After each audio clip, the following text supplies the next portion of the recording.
Les ateliers d'art de la Réunion des musées nationaux Grand Palais ont été créés à la fin du XVIIIe siècle, juste après la Révolution, au sein même du Louvre, pour diffuser l'art auprès des artistes à l'époque et des écoles de beaux-arts. Et par la suite, au XIXe siècle, on va s'ouvrir aux particuliers qui souhaitent une reproduction d'œuvres d'art.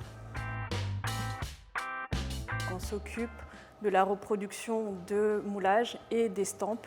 Toutes les techniques qui permettent de préserver, de dupliquer les sculptures antiques ou contemporaines. On va aller dans le musée pour faire une prise d'empreinte sur l'original. Donc on va faire un moule. Une fois que ce moule est créé, on va le ramener au sein des ateliers.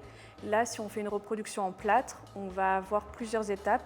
La première va être d'imprimer le modèle grâce à du plâtre, donc c'est grâce au pinceau. On va ensuite ajouter dans la 2e et 3e couche de la filasse pour pouvoir renforcer le plâtre. Une fois que cette pièce a été assemblée, on va la faire sécher. Une fois qu'on démoule, donc là, il y a les différentes parties du moule, il y a cette couture qu'on va s'efforcer d'effacer. Le métier doit être absolument invisible. Une fois que cette retouche est faite, on va pouvoir l'emmener à l'atelier patine où il sera patiné comme l'original. Quand on a la passion, on ne s'habitue jamais. Il n'y a pas longtemps, on a fait la Renommée du roi à Versailles. C'est une pièce magistrale. J'ai eu le privilège de pouvoir la mouler.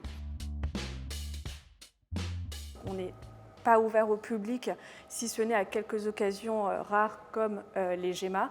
Ces visites sont l'occasion de pouvoir vous faire découvrir un lieu emblématique. C'est l'occasion aussi de trouver des métiers qui ne sont pas enseignés à l'école. Faire découvrir nos métiers, ça a du sens. Ça fait partie de nos missions et qui vont peut-être amener, pourquoi pas, certains débouchés.